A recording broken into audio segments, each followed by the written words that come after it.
Magbabasa tayo ng the first miracle. Siyempre, papakita ko din sa inyo yung mga imahe, yung mga picture nila. Para alam nyo na, basahin nyo muna guys. The first miracle.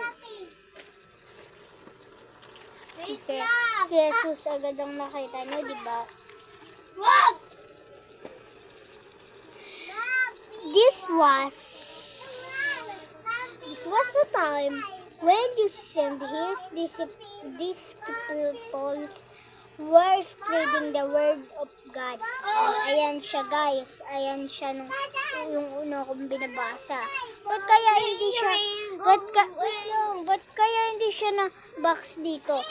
Dito, yung katulad ng sa akin. Pero kay Jesus na box siya.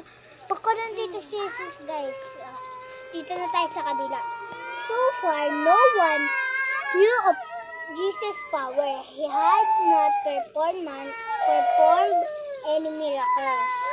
Ito siya yung nangyari guys. Ayan yung ginagawa ni Jesus guys. Oh. Si Jesus lang ang na-box, diba? Oh. Bako nandito siya sa harap natin.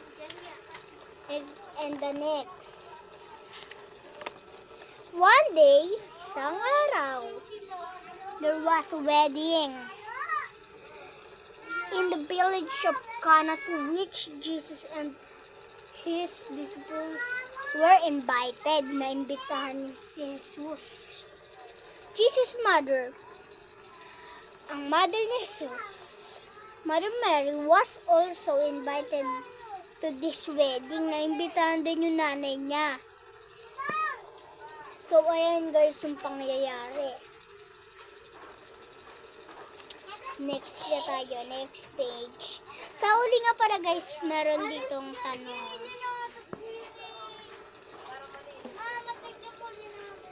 During the times, it was the custom that wedding celebration could go on for a week.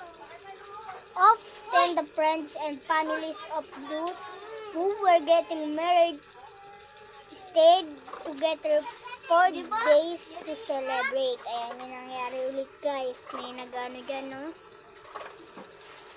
Kaya guys ako nagbabasa kasi natatamad na ako. Dito ka na lang sa higaan. Kasi wala namang pasok, diba? All the guests were enjoying the celebration. They were eating, drinking, dancing, and making merry. Ayan siya guys. Yan si Ayan. On the day of the wedding, peace the house was saan ba ito guys? Hindi ko mabasa masyado. He realized that all the wine had been consumed. Yan siya guys, oh.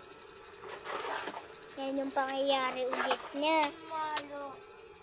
Papakita ko sa inyo lahat kasi there was no more wine left for the guests. Running out of wine was considered embarrassing in this time. Mother Mary knew that her son had the power and ability to do whatever he chose. She decided to shake his head to resolve this problem. Yan guys. Ito yung una, tapos ito yung pangalawang binasa ko. Ito yung una, ito yung pangalawang binasa ko.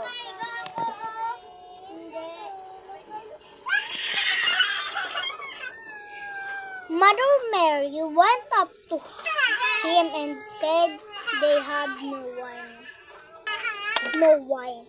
Jesus said to her, "What can I do? My time has not come yet." Sorry guys, maingay dito kasi pasikat ang pinsan ko eh. Jesus meant that his time to perform miracles had not come yet. He could never go against the will of God. Ayan guys, yung nangyari. Ito yung una kong binasa at ito yung pangalawa. Tabi! Nakahiga ako dito! But Mother Mary knew that Jesus would find a way to help the people in need. So she said to the servants, whatever he tells you to do, be sure to do it, to do it, to do it. Ano nangyari, guys? Kahit basahin niyo pa, hindi ako mali.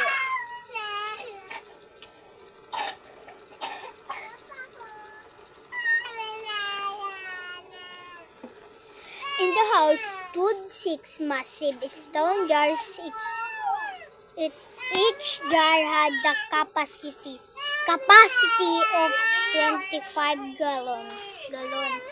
Ito yung galon, guys. Ganto yung galon. Ayan yung tawag nila dyan, galon. Gallons kasi siya marami. The water in these jars was used by people to wash hands and feet before the meals. Yan yung nangyari, guys. Nasa ano na ako, guys, number 17.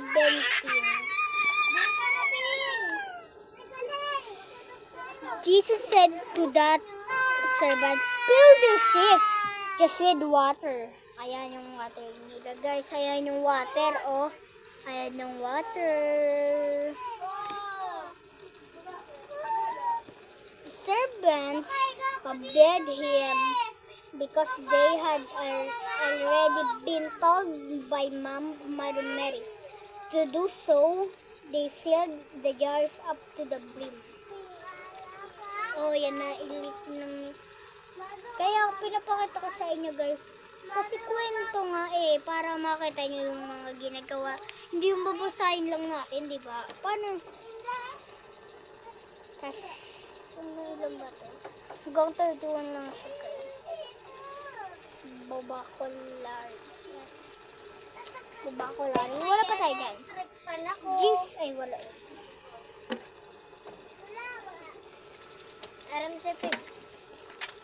Water from these jars was never saved for drinking. But Jesus called the servants and said, now draw out some of the water and take it to the head of the table. Sabi ng servants niya. Yan ata. O yung babae. Pero kung yung babae. Yung babae nga nagsabi. Napapause na ako, guys. Ikaw mag-take na na. They said to him, Lord, Lord, this water has turned into wine. Nagalit. Parang galit siya, guys. Sabi niya.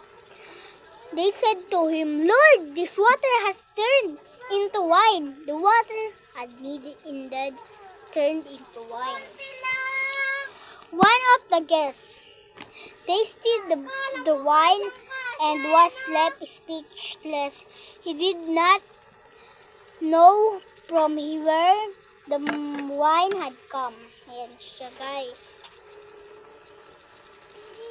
Ganda na ba ni Jesus? Yeah. He said to everyone present, at the feast, everybody gives his best wine at the beginning, but you have served the best one till the end. Everyone present at the wedding feast was left amazed. They realized that Jesus was someone very special. Para hindi ko maunto.